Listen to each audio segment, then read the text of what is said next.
Švenčių proga šiandien yra ypatingas epizodas. Aplauso! Ypatingas jis tuo, kad melagiai, ko jie labiausiai nemėgsta ir ko jie labiausiai vengia. Kažkas turės mirti, kad mirtų Žemaitaitis. Bet čia šiaip... Jie vengia humoro, Antras bus Druktinio šlipsas. Aplausko plykia. nes humoro jie patys nelabai ir turi. Mano kompiuterio! Spjaudysimės liepsnomis. Improvizuotas roast vakarėlis. Jeigu jūs demokratiški labai esate, tai duokit man pakalbėti. Labai raudonos lūpos pas tą pagyvenusi vyrą, pas Petrą. Ir aš nesupratau, čia nuo lūpdažio ar čia nuo kažkokio kito. Tai buvo... Aš visą laiką į Gražulį žiūrėjau su Ignotu Adomaičiu.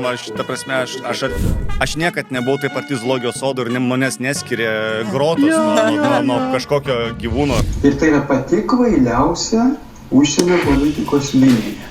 Jūs leistumėte toliau trąšas per Lietuvą? Labai keista, kad per porą metų kažkaip išbliuško Andriukaičio smegenis. Nes Lukašenka nėra tas, kurį reikia tokiu būdu, kaip sakyti, stumti kampą. Tavo tėvus už tai, kad jie buvo kitokio mąstymo, Lietuvos visuomenė ištrėmė rusai ir tu dabar sakai, kad reikia su teroristų sąjungininkais bendradarbiauti. Nu, atsiprašau, bet čia yra dugnas. Tikite jūs, Vita, horoskopais?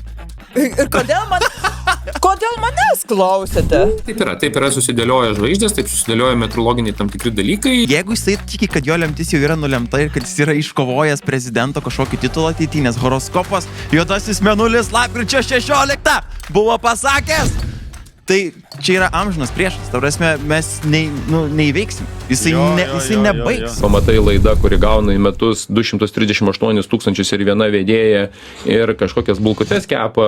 Žmogus pila tiesiog beleką, kur nesupranta nieko apie laidų kūrimą. Jisai viską supranta, bet jisai žino, kad žmonės nesupranta ir dėl to jis sakys, jo. 208, jūs gyvenime tokių pinigų nematėte, Taip. dabar jinai visus gauna. Jūs pirmieji pamatysite pirmą projektą, kuris startuos jau naujajame LRT sezone, pasikeitus generaliniai direktoriai. Mums reikės 200 mg vandens. Jame pamatysite, kaip papjauti Danielių iš Šelnių šeimos ir išsikepti čebureką. Mes gaminsime faršą. Faršas, kaip matote, yra savaitę brandintas. Remigijau, veskit jūs ryto suktinį. Bet jis tik tai tą kriauklę filmavo, o tas man kažkaip užkliuvo. Nes jisai nenori reklamuoti savo veido. Taip. Get it? Nes ką beta daro, tai ima dvigubą naudą. Ima pinigus iš valstybės ir dar reklamuoja savo veidą. Tai ką, mėlėjai, Žemaitaičio punktinė su jumis atsisveikina. Iki greito susimatymo. Aš dar turėčiau pasiūlymą į tą laidą, kad būtų tiesioginė eterį ir būtų galima paskambinti ir kad rinkėjai skambintų ir dėkotų Remigijui, ką jis daro dėl Lietuvos, kaip skanu turėtų būti. Tuo tarpu mes, kraujo grupė Lietuva, išlikime mąstantis. Aš norėčiau pasakyti. 25 metų gruodis ir tu su kirpčiukais. Nes man labai patinka Janutė, kur sėdi, bet jie kartais... Ir taškas, galima kartinti šitoj vietoj. Man labai patinka. Bet čia įdėsim šitą tikrai. Blemba, aš kad užsikūrė šitoj laidoj. Kalėdos yra nuostabus laikotarpis, kai suvažiuos visas giminės. Mano patarimas būtų, kapokite su jais. Nebenusileiskit, jeigu dėdė sakys, kad gėjai čia užvaldo žydai ir visuomenę. Tiesa, sako tiesa, dėdė. Taip.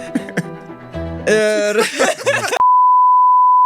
Duosit durniui kelią, jis toli nueis, nebeduokit durniui kelio. Kelkis Lietuva.